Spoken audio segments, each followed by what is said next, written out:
प्रिय विद्यार्थियों, सुप्रभात। जय श्री कृष्ण। प्यारे बच्चों, आज हम हमारे यात्रा वृतांत ठेले पर हिमालय के शेष भाग को पढ़ेंगे।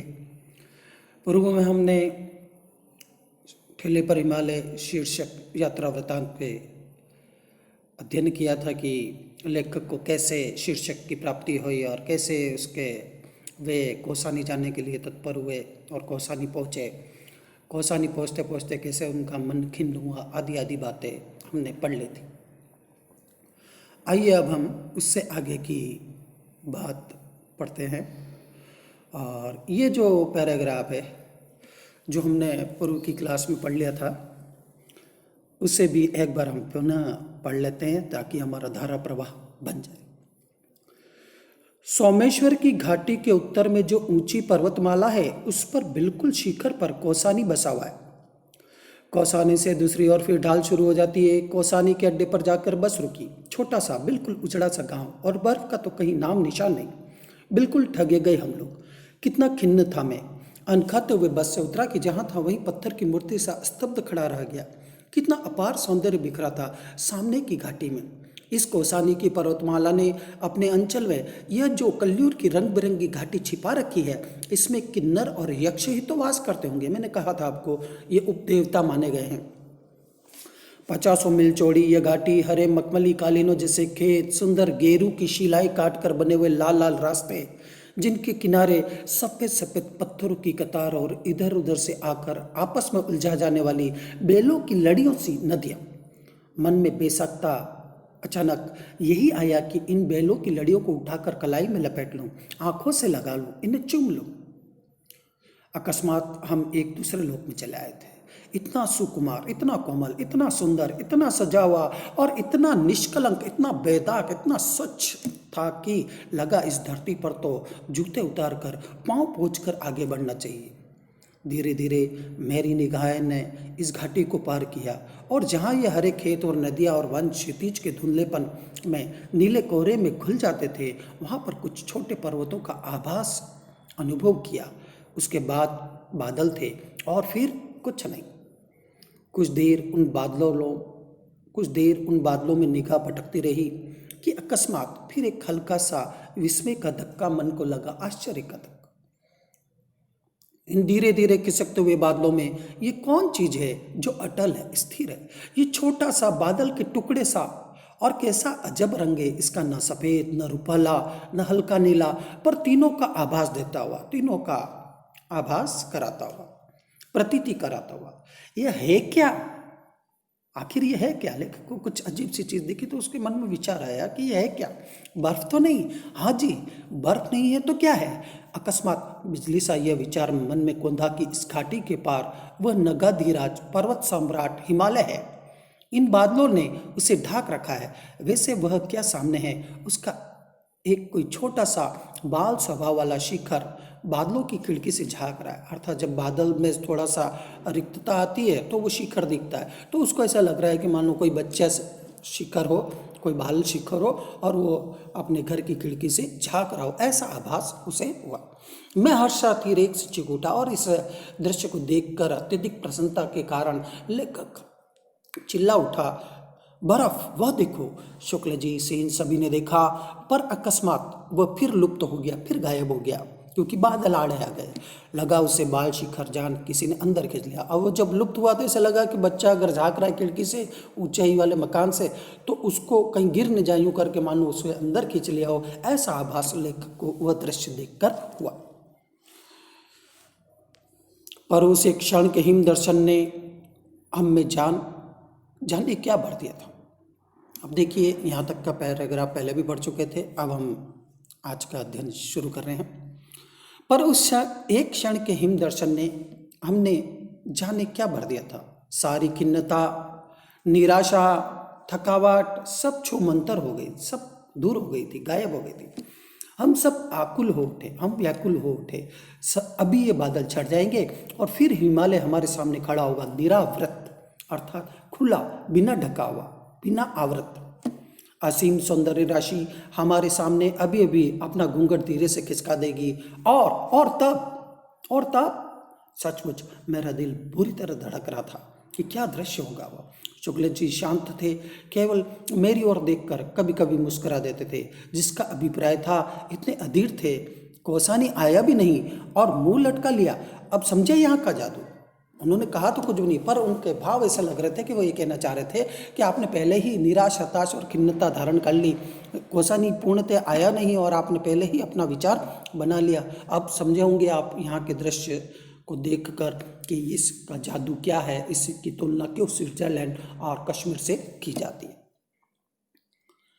डाक बंगले के खानसामे ने बताया कि खानसामा मीन्स कर्मचारी, आप वेटर वगैरह कह दें, आप लोग बड़ी खुशकिस्मत हैं साहब। 14 टूरिस्ट आकर हफ्ते भर पड़े रहे, बर्फ नहीं देखी। आज तो आपके आते ही आसार, संभावना खुलने की हो रहे हैं। सामान रख दिया गया, पर सभी बिना चाय पिए सामने के बरामदे में बैठे रहे और एकटक सामने देखते रहे। बादल धीरे धीरे नीचे उतर रहे थे और एक एक कर नए शिखरों की, नए नए पर्वतों की हिम रेखाएं अनावृत हो रही थी। बर्फ की रेखाएं खुल रही थी और फिर सब खुल गया। बाई ओर से शुरू होकर दाई ओर गहरे शून्य में घसती जाती हुई हिम शिखरों की उबड़ खाबड़, रहस्यमयी, रोमांचक श्रृंखला। हमारे मन में उस समय क्या भावनाएं उठ रही थी, यह अगर बता पाता तो ये खरोच, यह पीर ही, ये दर्द ही, पीड़ा ही क्यों रह गई होती। सिर्फ एक धुंधला सा संवेदन इसका अवश्य था कि जैसे बर्फ की सिल के सामने खड़े होने पर मुंह पर ठंडी ठंडी भाप लगती है, वैसे ही हिमालय की शीतलता माथे को छू रही है और सारे संघर्ष, सारे अंतर्द्वंद, सारे जो हमारे आंतरिक द्वंद्व हैं, लड़ाई है, सारे ताप, सारे कष्ट जैसे नष्ट हो रहे हैं। क्यों पुराने साधकों ने देहिक, देविक और भौतिक कष्टों को ताप कहा था। देहिक शारीरिक, देविक ईश्वरीय और भौतिक सांसारिक कष्टों को ताप कहा था, और उससे शमित करने के लिए, उससे शांत करने के लिए, उससे मुक्त होने के लिए वे क्यों हिमालय जाते थे, ये पहली बार मेरी समझ में आ रहा था। लेखक को लगा कि पहले ऐसी मान्यता थी कि वानप्रस्थ आश्रम और 4 आश्रमों में विभक्त था, ब्रह्मचार्य आश्रम, गृहस्थाश्रम, वानप्रस्थ आश्रम, संन्यास आश्रम। तो पहले लोग अंतिम पड़ाव में वन की ओर या शांत स्थल की ओर क्यों चले जाते थे और कैसे इन सांसारिकता से मुक्ति पाते थे और तप आदि करते थे, ये आभास लेखक को हिमालय की शिखरों की ठंडी ठंडी उठने वाली भाप से आभास होने लगा। तो क्यों पुराने साधकों ने देहिक, देविक और भौतिक कष्टों को ताप कहा था और उसे शमित करने के लिए, शांत करने के लिए वे क्यों हिमालय जाते थे, यह पहली बार मेरी समझ में आ रहा था। और अकस्मात एक दूसरा तथ्य मेरे मन के क्षितिज पर उदित हुआ, प्रकट हुआ। कितनी कितनी पुरानी है यह हिमराशि, ये बर्फ की जो ढेर है, ये कितना पुराना है। जाने किस आदिम काल से ये शाश्वत, अविनाशी अर्थात कभी न समाप्त होकर यह बर्फ इन शिखरों पर जमा हुआ है। कुछ विदेशियों ने इसीलिए हिमालय की इस बर्फ को कहा है चिरंतन हिम, यानी कि एटर्नल स्नो। सूरज ढल रहा था और सुदूर शिखरों पर दर्रे, ग्लेशियर, ढाल, घाटियों का क्षीण आभास मिलने लगा था, अर्थात लुप्त होने का हल्का हल्का आभास होने लग रहा, क्योंकि सूरज ढल रहा था, अंधेरा छा रहा था, तो जो वो दृश्यमान हो रहा था वह अब लुप्त हुआ सा प्रतीत हो रहा था। आतंकित मन से, डरे हुए मन से मैंने ये सोचा था कि पता नहीं इन पर कभी मनुष्य का चरण पड़ा भी है या नहीं, क्या यहाँ तक उसके ऊपर लोग गए हैं या नहीं, या अनंत काल से इन शून्य बर्फ से ढके दर्रों में सिर्फ बर्फ के अंदर हू करते बहते रहे, अर्थात बर्फीले तूफान चलते रहे। सूरज डूबने लगा और धीरे धीरे ग्लेशियरों में पिघली केसर बहने लगी।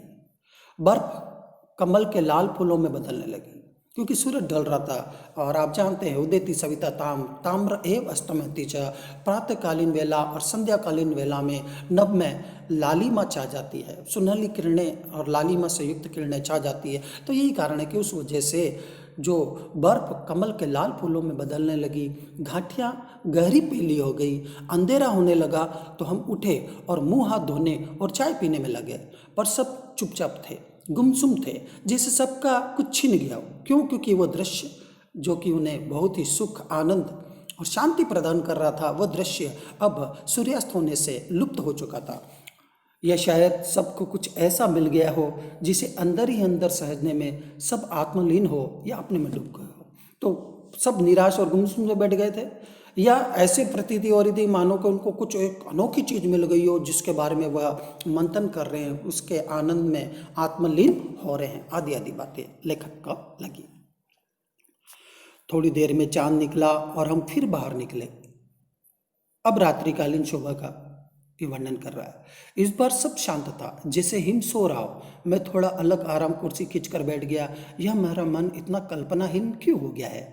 इसी हिमालय को देखकर किसने किसने क्या क्या नहीं लिखा, और यह मेरा मन है कि एक कविता तो दूर, एक पंक्ति, हाय एक शब्द भी तो नहीं जानता। पर कुछ नहीं, सब कितना छोटा लग रहा है इस हिम सम्राट के समक्ष।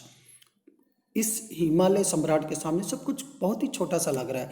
पर धीरे धीरे लगा कि मन के अंदर भी बादल थे जो छट रहे हैं। पर इस शोभा का वास्तविक दर्शन किया, इसको पास से अनुभूत किया, तो ये लगा कि वास्तव में हमारे अंदर जो अंधेरा छा रहा था, जो ताप, जो द्वंद्व समाये हुए थे, वे अब शांत हो गए और हमने इसका वास्तविक अनुभव किया है। तो अब हम कोई भी रचना या कोई भी कार्य, रचनात्मक कार्य करेंगे तो उसको हम पूर्णता प्रदान कर पाएंगे, ऐसा आभास लेखक होने के कारण उसे महसूस होने लगा। पर धीरे धीरे लगा कि मन के अंदर भी बादल थे जो छट रहे हैं। कुछ ऐसा उभर रहा है जो इन शिखरों की ही प्रकृति का, कुछ ऐसा उत्साह उत्पन्न हो रहा है जो इन पर्वतों के ही स्वभाव सा है, वही ऊंचा, अटल, स्थिर, इस तरह का कुछ ऐसा जो इसी ऊंचाई पर उठने की चेष्टा कर रहा है। मन में कुछ ऐसा भाव जगा कि मैं भी इस हिमालय की ऊंचाई जैसा ऊंचा उठूं, ताकि इनसे इन्हीं के स्तर पर मिल सकें।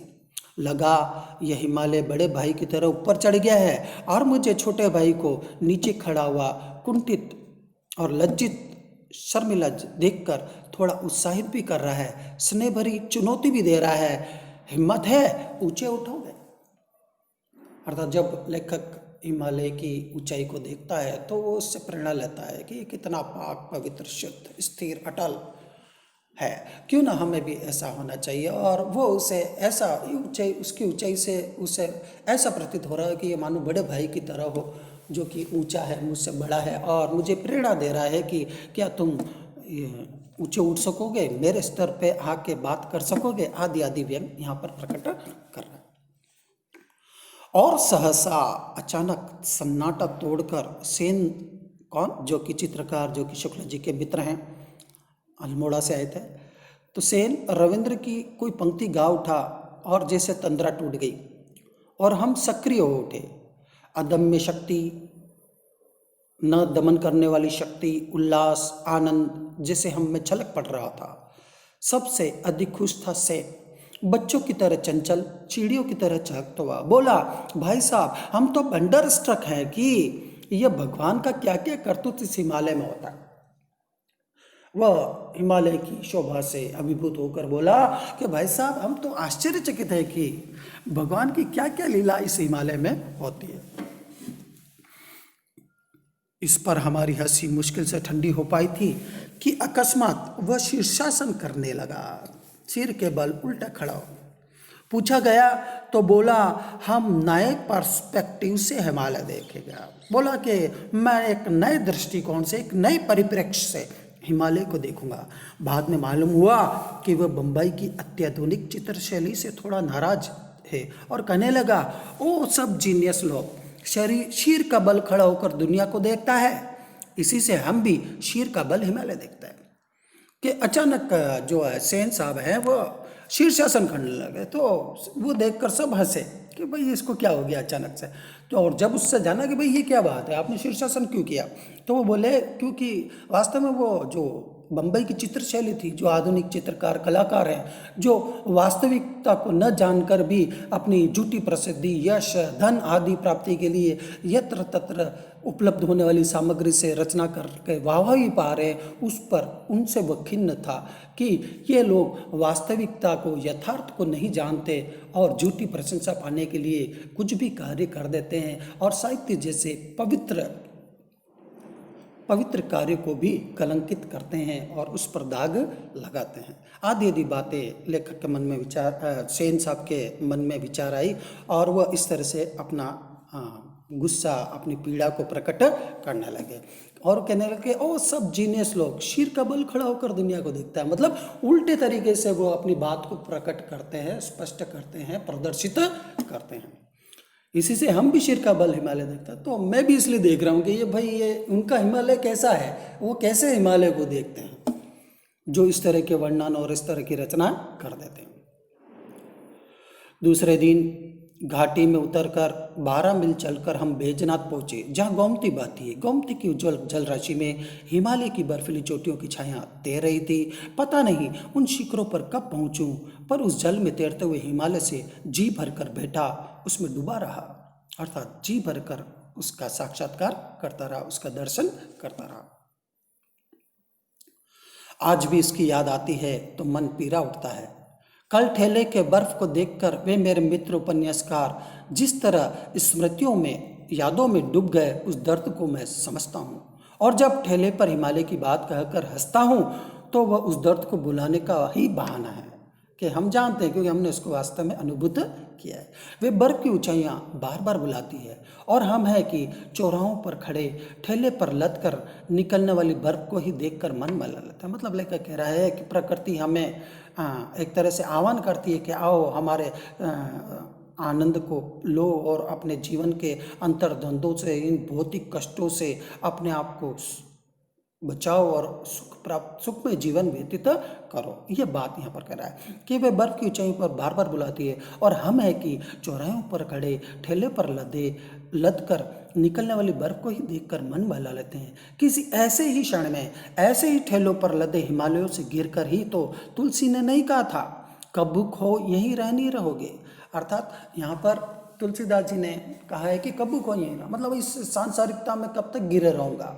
ऐसा वह प्रभु राम से प्रार्थना करते हैं कि हे राम भगवान, मुझे अपने आप शरणों में ले लो और मुझे मोक्ष प्रदान कर दो।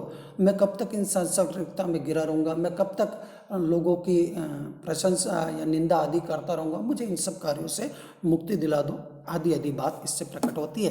तो यही भाव कुछ यहाँ पर भी प्रकट होता है कि कब तक झूठी वाहवाही, झूठी प्रशंसा या सांसारिक या भौतिक सुखों को प्राप्त करने के लिए आप व्यर्थ के इस सांसारिक जाल में फंसे रहेंगे। ये सेंस यहाँ पर आ रहा है। मैं क्या कभी ऐसे भी रह सकूंगा वास्तविक हिम शिखरों की ऊंचाइयों पर? क्या मैं ऐसा बन पाऊंगा कि हिमालय जितना पवित्र है, जितना शुद्ध है, जितना उज्जवल है, वैसे भाव मेरे अंदर या मेरी रचनाओं के अंदर आ पाएंगे? ऐसा लेखक हूँ। और तब मन में आता है कि फिर हिमालय को किसी के हाथ संदेशा भेज दूँ? नहीं बंधु, आऊँगा मैं, फिर लौट कर वहीं आऊँगा। उन्हीं ऊंचाइयों पर तो मेरा आवास है, अर्थात उन्हीं ऊंचे रहस्यों को प्रकट करना तो मेरा कार्य है। वहीं मन रमता है, मैं करूँ तो क्या करूँ। इस तरह से लेखक ने ये यात्रा वृत्तांत का समापन किया है और मेरा मानना है कि आप इसे 1-2 बार पढ़ें और इसके अर्थ को, इसके भाव को भलीभांति जान लें। और जैसे ये प्रश्न दे रखे हैं पाठ के, आपको प्रथम तो निकल लेना है, आप समझ सकते हैं, देख लेंगे और मेरे ख्याल से आप इसे आसानी से कर भी लेंगे। फिर भी अगर आपको कोई कष्ट हो तो आप व्हाट्सएप, फ़ोन, स्कूल पर भी आ सकते हैं और पूछ सकते हैं मुझसे। तो बच्चों, आज तक के लिए यही। धन्यवाद। जय श्री कृष्ण।